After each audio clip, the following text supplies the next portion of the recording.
Not a spare seat in the house at the London Olympia in June 1993. As one of the biggest draws in boxing, Nigel Benn defended his WBC Super Middleweight Championship against another Londoner, Gent. A fight that sent boxing's publicity machine into overdrive. It was billed as the Dark Destroyer against the English Rocky. For Gent, an unknown on the world stage, a chance to make a name for himself. For Benn, the prospect of jeopardising a big money rematch with Chris Eubank, and rumours were circulating that Benn hadn't trained as he should. Gent was given a genuine puncher's chance, and he was in top condition, having trained for 11 hard weeks. The crowd at Olympia sensed the possibility of an upset. Gent looked primed and ready to seize his moment. The commentators at ringside are Barry McGuigan and, first of all, David Brenner. They billed it as the English Rocky against the Dark Destroyer. Harry O'Connell needs a strong referee this contest. This is it. This is 12 rounds of boxing for the WBC Super Middleweight Championship of the world. Nigel Benn, the champion, Gent, the challenger. Your commentators on Eurosport and on ProBox all over the world. David Brenner, Barry McGuigan. This is round one. Yes, as I mentioned just before the opening bell, that they're wearing raised gloves, which suits Benn because he's a very solid puncher. And with these gloves, the punches stick, especially early in the fight when there's not so much sweat and grease and vaseline around. But Benn will come out looking for Gent in the early rounds in particular. And Gent will want to weather this storm in the early rounds. He'll want to take care of himself, just tuck up nice and tight. Expect an onslaught from Benn and just pick his punches, but not to trade too much with him. He's doing quite well, Gent. He's keeping that jab working out. Benn's feet are firmly planted to the floor. Oh, a good right hand from him. Yeah, this is the sort of fight that Nigel Benn likes. He likes an opponent to come onto him. He likes a punch-up. Yeah, he's using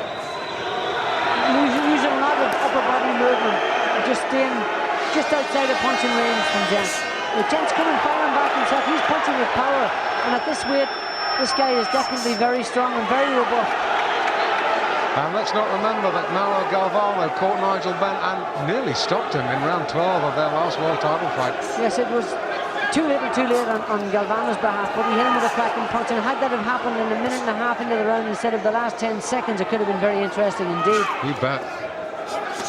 Ben's feinted with the jab there, landed a good solid left hook.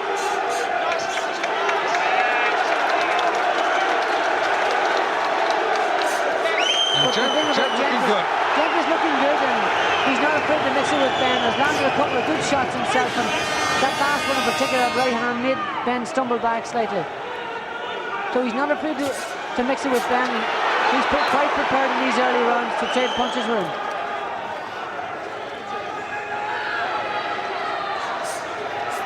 Oh, criminy, what a right hand. Good right hand from Gent. This is good from Gent. This is good from Gent. He's not in the slightest bit overawed by Benn. Let me rephrase that. Benn is not in big trouble, but he's in trouble there. He was caught with a good solid right hand round the side of the head. And that'll give Gent huge encouragement. This guy knows what he's about. Oh, criminy, these punches are knockout blows from both fighters. Oof. This is one good opening round. There's no feeling out here. These guys are really firing. Every one of them knockout blows. In goes Benn. Good shots. Most of them hit Gent on the arms, but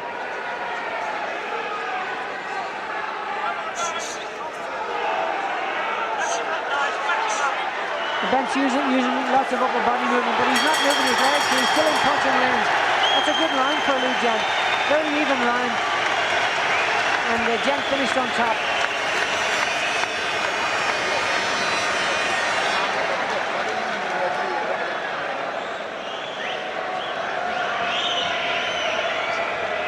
Well, I'd have to give that round to Gent, I really would.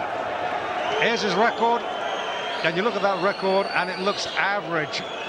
But he's been in for a lot of titles, he's fought a lot of good fighters, and he's found his true weight at 12 stone now.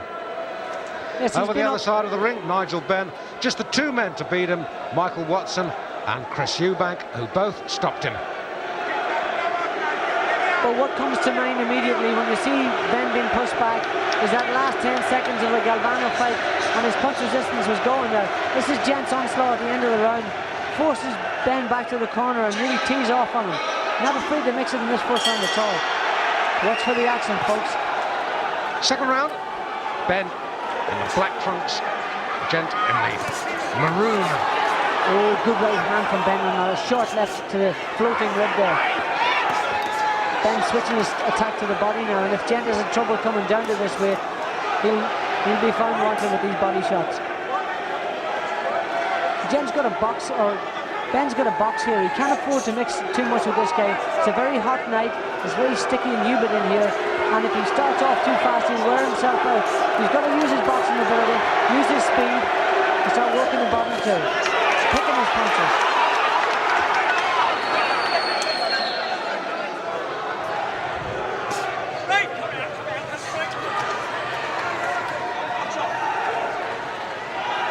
A little mark underneath Gent's left eye. He came into the ring with that. Hold it. A little bit of training memories.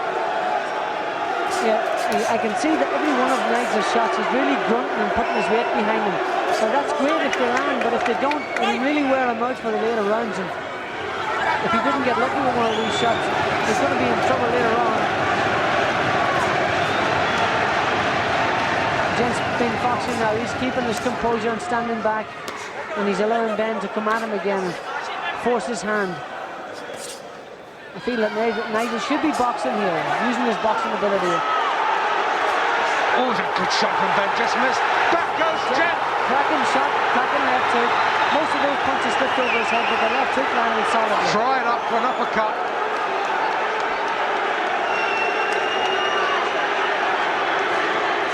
You see, Nigel's mixing with a bigger man, a stronger man, and you know, if he doesn't come out on top on these early rounds, he's going to get really tired in the later stages. So he's got to get on his boxing, and get to his boxing now, and get on his bike or step side to side and use his boxing ability, use his jab, because we know that he can box, but he's trying to fight with this guy, and he's a bigger man. And to us at ringside, and maybe you at home, it's so apparent that Ben is the smaller of these two men. Gent physically superior. Those body shots of Ben are very strong indeed, and that's the things he should... Look at the way Gent's keeping his hands down, tucking his elbows in nice and tight, trying to watch those body shots from Ben. But Nigel's come out to rough and tumble this guy, and I'm not sure that's the right thing to do. Good right hand from Gent again. Good body shot. That's good, that's better. He should be getting on the jab and then whacking the body shots in. Better round for Ben. This is a stronger round from him. Yep. Well, on my card, first round, Gent. Second round for this man, the champion, Nigel Benn. 3 British judges, remember? Mickey Vann of England, Adrian Morgan of Wales, Billy Rafferty of Scotland. Good stuff so far. Yes, good attacks here from Ben as well. He forcing Gent back to the ropes, but a lot of the powerful punches are actually hitting Gent on the arms and around the side of the gloves and not hitting him on the head or getting through. He's got through with a couple of good body shots, but really putting his weight and digging his heels in. And as I say, this leaves him in a position for Gent to come back at him, and Gent did come back in this round, but I have to give that round to Ben. Just by a fraction. Championship Boxing, this promotion sponsored by the Daily Mirror and the Sunday Mirror. It's a matchroom promotion. You're watching it on ProBox.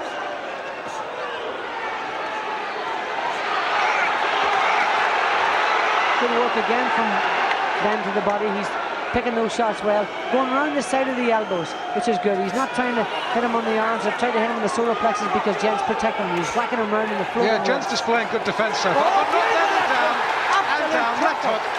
The left hook. Fabulous left hook. Left hook, like left 6, uppercut. 7. Super shot. Up at 8. Gent looks to be okay here, but Ben's going to go straight for him here. Going to whack away. I'm sure he hasn't recovered. Ben's a good finisher. Looking for the finish here, Ben. Getting close to him. Trying to find that uppercut. uppercut in. Oh, good right hand on the side, good left hook. There's the left hook that done the damage. Well, Gent fighting back superbly well. Gent's And had been in big trouble. But he hasn't hit down with a good solid. Oh, look at this from Gent. Oh, this is a real Oh, what a war this is. Gent spits blood, comes back. Gent sees to have recovered. What a right hand! Now that really did hurt Ben. That is an absolute corker of a shot. What a way to come back from a knockdown. Whoa, this is a good one. Oh, what a world title fight this is. That was a superb shot from Ben. I thought that Gent was definitely on his way out. He's come rolling back. And I'll tell you, Ben doesn't look too solid on the legs right now. Oh, that left Oh, right. right, and down again. Can you count on Ben to put it over the Oh, back? a left-right combination. I don't think he's going to recover from this. He's very groggy up at 7. Looks to have made an amazing recovery again. His eyes aren't that classy looking. Larry O'Connell giving him every chance. Oh, he's got to give him every chance. But one more knockdown, this fight will be over. In fact, a sustained attack from Ben, and the referee could cut it off anyway. But Ben's got to watch himself. He's made himself very open on his way in. And Gent's coming firing back again. Oh, yes, the right from Gent. And a left. Ben in trouble. Right. Oh, I've never seen a round like this in boxing. Unbelievable. Oh, right hand again from Gent. Ben's in trouble. Whoa, this is some stuff. This is one of the great rounds of world title boxing of all time.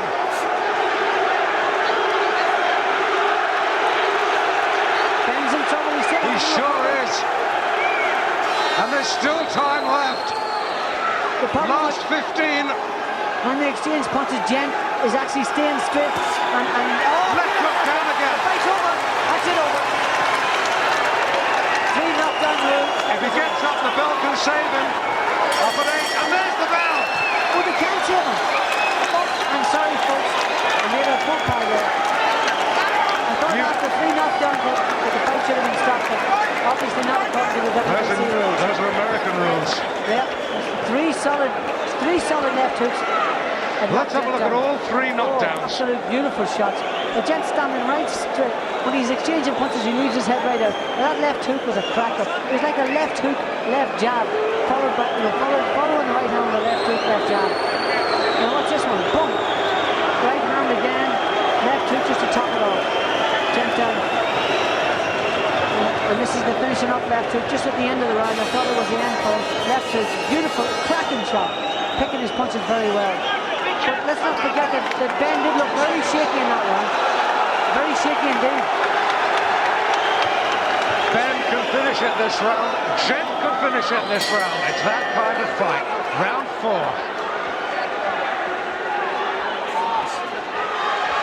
Oh, Ben under a cracking right again, and Gent back on his haunches.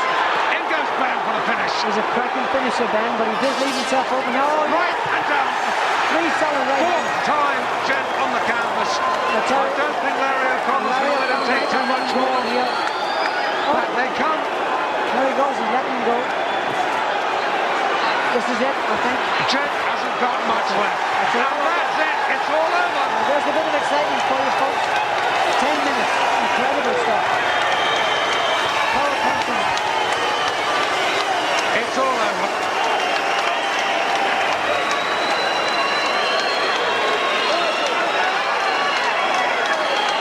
Well, the Ben camp are ecstatic. Here comes a multi-million-dollar payday against Chris Eubank. What a fight. What a finish. Here we have the finish again. Solid right hand to start the round off, bang him around the body. Few right, little short right uppercut, and then clubbed him round the side with the right hand. Watch this one, bump. That was the one that got him down on his haunches. Missed him with the right uppercut, but the right hand round the side had done enough. And really, it was the accumulation of knockdowns, and here we go again, right hand round the side, and that was enough. Referee Larry O'Connell has seen enough. He's done 5 times. And that is the time we have to leave it tonight. Well, so much for the rumours. Ben could still bang, and he still had Chris Eubank firmly in his sights.